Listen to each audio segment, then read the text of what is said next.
Next, itong ganito naman. Ito yung pansinin mo ha. Kapag itong lam alif na ito ay kapag ang makita mo ay ang hamza niya ay dito, at kapag makita mo ay kapag ang hamza niya ay dito sa center, at kapag hamza niya ay dito, yan. Kapag ang hamza ng lam alif ay dito, yan ay equivalent ng ganyan din. Yung lam at saka hamza na may alif dyan. Kaya patagalin mo dito sa a, kasi sigurado yan na dito yung bawin niya, kaya a, kasi may alif.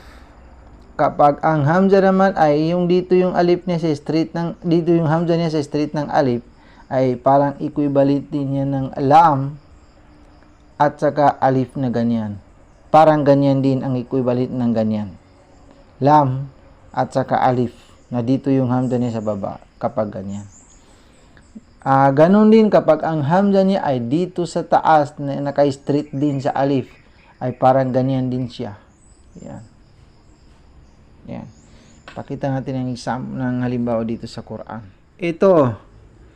Itong lam alif na ito ay ang hamza ay dito naka-straight sa alif na ito. Kaya ito ay kha, lam, qaf, alif. Silent itong alif, diretso ka na dito sa lam. Kaya ito ay kha, la, qal. Khalaqal. Dito ka naman magsimula sa alif na ito yung hamza niya, na ito yung bawal. Kaya insana. Ito ay nun, sin, nun. Khalaqal insana min alaq. Mim, nun, ain, lam, qaf, min alaq. Khalaqal insana min alaq. Ganun din ito. Pareho lang ito at saka ito. Naka-straight din. Ito ay allamal insana ma lam ya'lam. Ain, lam, mim, alif, lam alif, nun, sin, nun, mim. May alif dito kaya matagal ng konti dito sa ma. Ito ay lam, mim, ya, ain, lam, mim. Pansinin mo pa, iba-iba ang shape ng mim na makita mo. Ito ay mim. Ito ay mim pa rin. Ma lam ya'lam. Allamal insana ma lam ya'lam. Next. Ito yung sabi ko. Itong lam alif na ito, ang hamza dito ay dito sa center ng lam at saka alif. Kaya ito yung sabi ko na yung hamza, ito yung bawin niya, kaya patagalin mo dito sa a kasi may alif dito. Ito ay waw, alif, lam. Itong lam niya ay sukun, kaya iwan mo na itong alif, diretso ka dito sa lam. Sabihin mo na ito na wal. Tapos dito ka naman magsimula sa hamza, na ito yung bawel, patagalin mo dito sa a kasi may alif dito. Kaya wal akhirah. Ito ay kha, ito yung bawel. Ra, yun ang bawel. Ito ay ta. Ito ay wal akhiratu khairu wa abqa.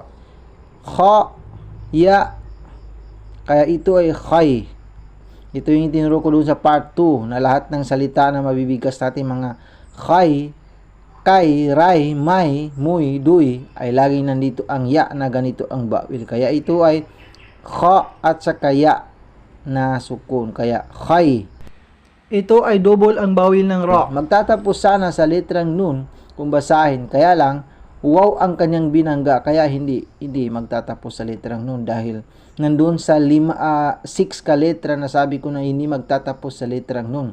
Kapag ito ang kanilang babanggain na wow, ra, lam, mim, ya, at saka lam, alif. Kapag yun ang kanilang babanggain ng mga double na bawil, ay hindi pa rin magtatapos sa letrang nun. Kaya pansinin mo kung paano ko bigkasin pagdating dito sa wow. Ito ay khairu wa abqa.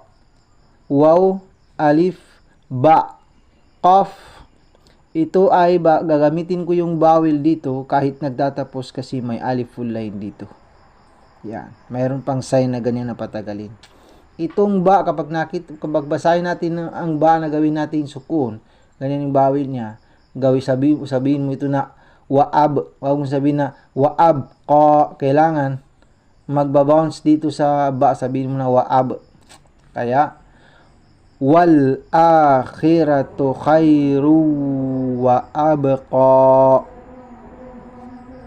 Atras muna tayo dito sa binasa ko na ito. Dito yan nagsisimula sa suratul A'la.